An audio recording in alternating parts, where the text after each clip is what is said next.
get that up. Let's have a look. Okay, Peter, near till there's nothing left.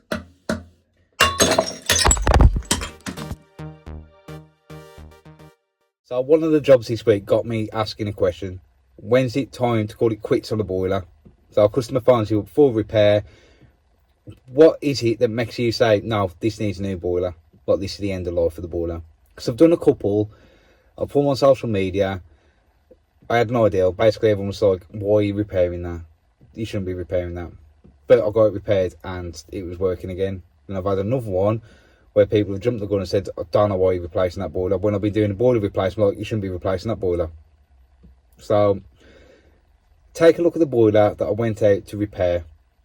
What would you do in this scenario? When is it that you call it quits on a boiler? Let me know in the comments. And say massive thank you for support so far. I really appreciate it. Any questions, drop them in the comments. I'll do my best to answer them. Make sure you subscribe. It really helped me out. And yeah, let's take a look at this week's work. So yeah, I've got to replace this stop tap. It's totally seized up. So yeah, just going to put a new one in. So I'm just going to turn the water off outside. First thing I'll do is get the water off. So let's get that up. Let's have a look. Bloody hell. Someone been planting flowers down here. What you got there? Oh, tight as anything. Alright, just get me stop tap key down there and yeah, we'll get that off with that.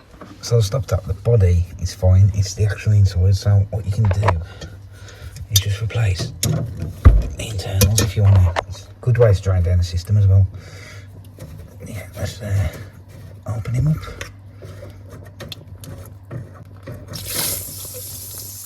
A bit more pressure than what before.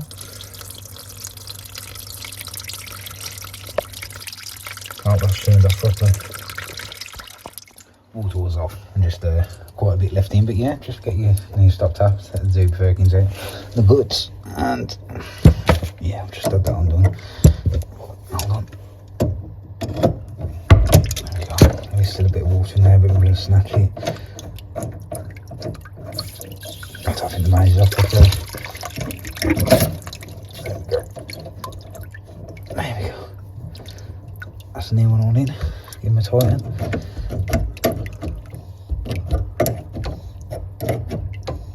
we go. Job done. I'm just going to turn that off, turn it back on straight, and yeah, make sure there's no leaks. Right, water back on. This is going on because you turn it back on and you leg it back to the house. Now we look okay. Just get my torch on properly. There we go. Fine, so that's off. There we go. That's on. Stop tap all done. Right, now I know all that's back on. I've bagged up the dirt because obviously I don't want to put it back down in the hole. And that's the frost protection. That's supposed to, yeah, sit on there. But yeah, obviously don't put the dirt back in the hole. Make sure you get rid of it. So the next plumber will thank you. Well, so this one's running a little bit different for me. We are replacing that toilet. But it's not just a standard toilet. It's a little bit different because it is in straight down into the floor. Never replace one then. Never replace one. If you didn't know already, I spent years, like nearly 10 years just doing gas. I started my own business. I went back onto the plumbing. I am a trained plumber, but yeah, I've only been doing it about 2 years back into the plumbing. So something like this is like, I know how to do it, but actually doing it. See how we get on. See, this one has split there, as you can see, all the way across. Absolutely now. I don't know how it collapsed. But it hasn't. It's been holding on. It's been holding on. Yeah, it goes straight into the floor. It's not your standard toilet. I think what we're going to do is get the wet vac, suck the water out, get the hammer, and just smash it out. Just smash the lot out. Sounds like a plan to me. Okay, so water's all gone now. Just sucked all out with the wet vac. I've got my safety goggles and my hammer. Make sure you wear safety goggles. You're going to smash some ceramic out. It only takes a little chip of that, get your eye. You know what I mean? I know that don't look cool, but I'd rather be looking than looking cool. Anyway, yeah, so because it's already cracked, there's no point trying to get them screws out. It's cracked, just get in there with an hammer now, and yeah, let's just break it out. Okay. Alright, here we go. There's no turning back now, is there? Crap. Oh no, they've set this on. Oh, this is going to be fun.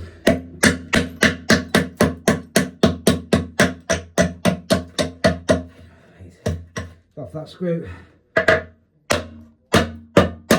You know what I just did then? Close my eyes, as eat the hammer, thinking, I've got these, I don't need to close my eyes.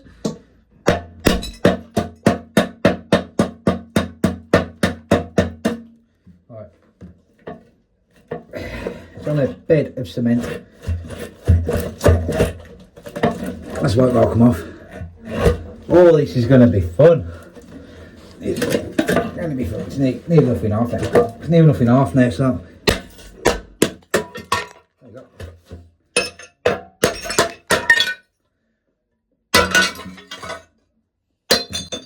Keep eating it until there's nothing left.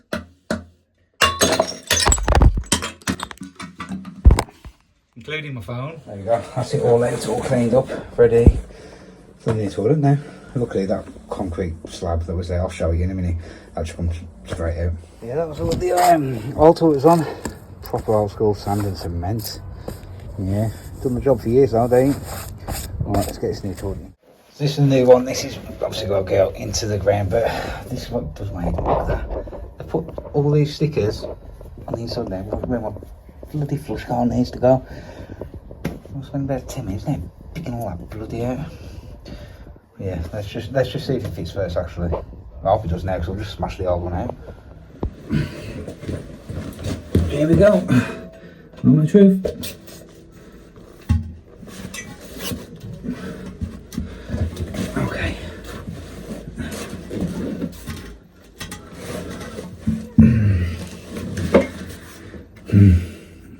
It's a little different size to the old one. Same style, but it's different size. Okay.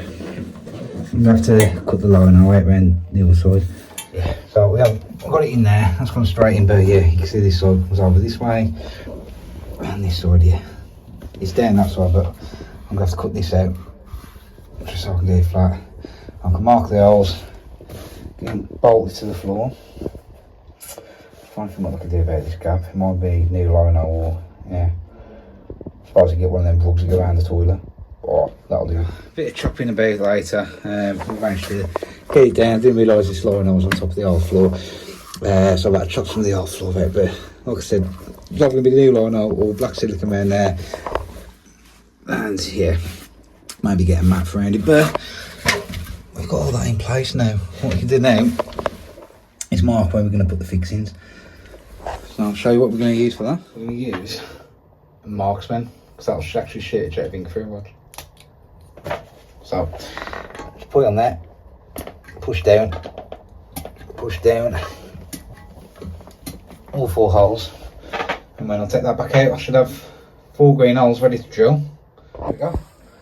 5 off. 5. I think I've gone off on that one, but that one lines up with that one. Yeah, I know where I'm going. So yeah, get them drilled, get some plugs in, and we can put the toilet down. There we go, them all plugged, ready to go. Some nice long screws.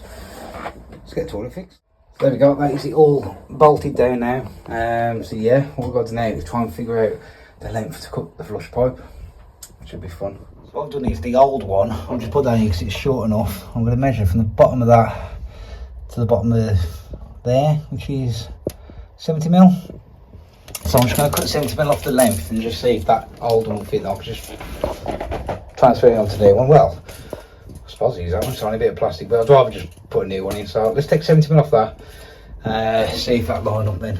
So that's my old one cut down. I'll put that inside there, just like that. You see, it goes in, but it is just too short. So I just added a bit extra onto that one to incorporate the flush car seal. Let's try and get that in now. Let's trim that down again. In. Oh. Oh yeah.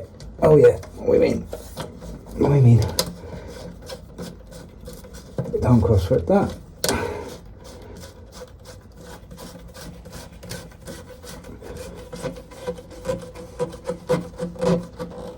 That's nice and tight. Oh yeah. Oh yeah. Women. Alright, made them void.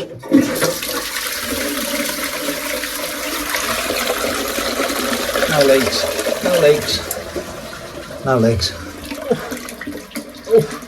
Oh yes.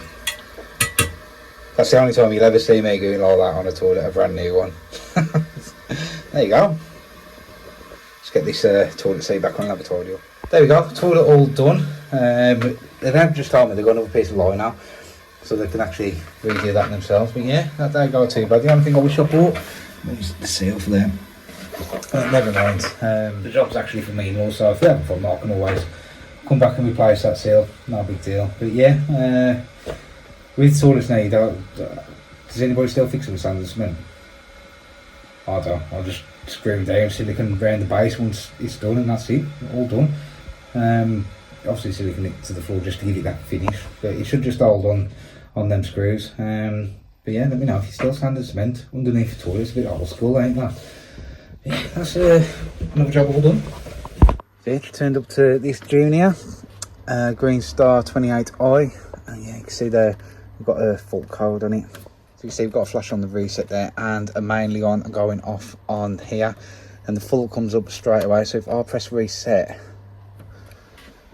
lights up like a Christmas tree. Boiler will do a self check.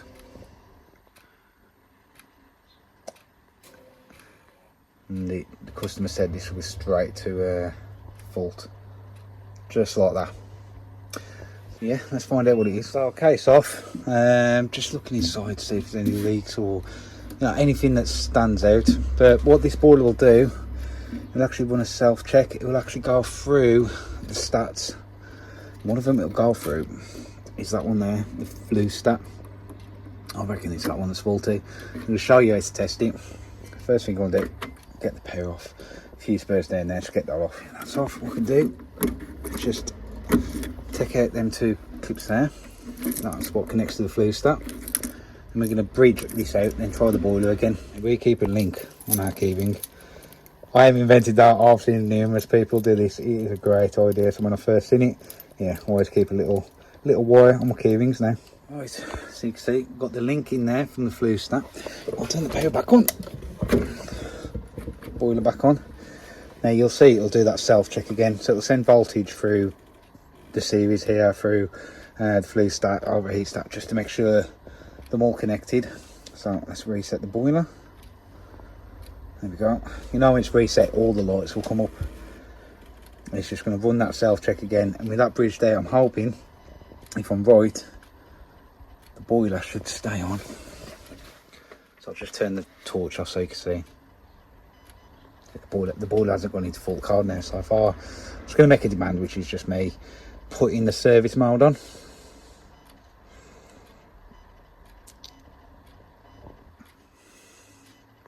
Just like that. There we go. Boiler's going to fire up. Oh no, it's that flue stat now. So yeah, let's get that off, get that replaced. Now luckily, got one of the van stock. It's a common fault, that flue stat is. Yeah, just having a bit of wire on your keyring, easy enough to make a bridge and cancel that out. So yeah, let's get that old one out. One thing that's going to happen though, when I go to put it in, it's going to drop through. Always happens on these, they just drop into the flue, but see if we can get looking. Let's see if we can prize this one out, but I might get my grips on there, see if we can pull it out most of the time, that'll just break off. Just got my grips on it. Told you. Just about it that much, it's broke off. Let's see if we get on that side. So tight this is. Hold on. That's just gonna break. Okay, well, I'm gonna have to get something like a flat edge to be on there, just pop it out. Yeah, it just fell straight down, but I thought I'd take this plate off, try and get to it. Look at that. It's probably one of the worst I've seen. No way, this is passing the fan pressure test. Let's get it up and running for now, and yeah, I'll have to have a word with the customer. I don't know if you'll see, but it's dropped right at the back there. Let's see. It'll focus. You can just about see it just there. But yeah, this is badly blocked up inside there. Wow. So yeah, I managed to get the old one out, but it just goes on and on.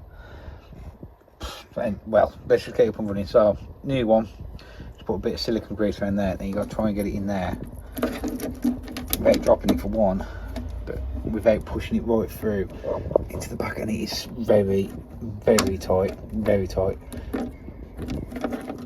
As soon as you put any pressure on it, it just wants to fall straight down the back. There we go, managed to get it in. There is no in-tool tip I can think of getting that in, other than the struggle. And if you drop it down the back, start again. It's not the easiest one to get in. Should have got scraping some more. I mean, look at that. That is just out the bottom. That's crazy. There's no way the fan pressure test is going to pass. 100% that gasket's going to have gone. Tracks all blocked up. Let's just see if it works with that split start on. Right, power back on. Boiler back on. Let's see what happens now. And again, it should just do the checks through the stats. If that comes back as okay, the boiler will stay on. Which it looks like it's going to play ball. There's a high receiver down here. Let's just make a demand. Turn the heating on. That doesn't sound good, did it? Fan just started and stopped.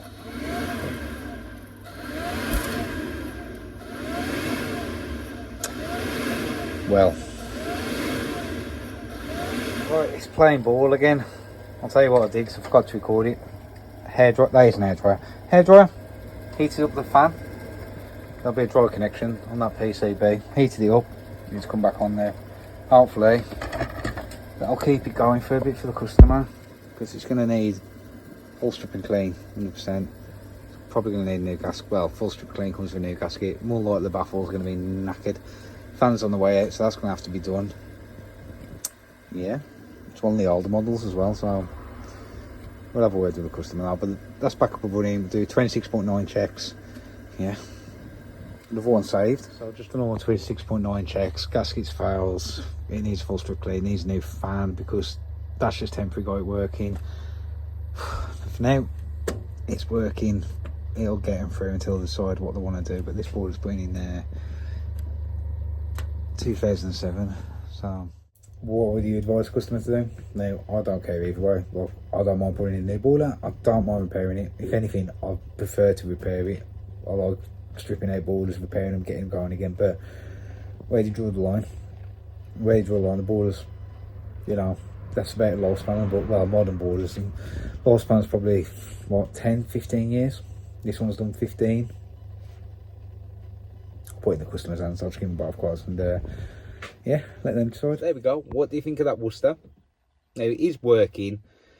I've quoted the customer for the repair and the replacement, but which one would you be pushing on that one? And so I've left it totally up to the customer. I can let you know which way they went in it. Just a quick question as well, if you got this far, what type of content do you like seeing? At the moment, I'm doing a lot of installs, radiators, boilers, stuff like that, which I do find quite repetitive to put on here. But if you guys enjoy it, I don't mind recording it. It just seems like when I do an install, it's just like, here's a boiler, here's how it's installed. There ain't a lot really that's different on them, unless I'm doing like a conversion or a system change around. What type of content do you guys want to see? Let me know and I'll do my best to get the footage for you. So thank you again for watching. I really, really appreciate your support. Catch you on the next one.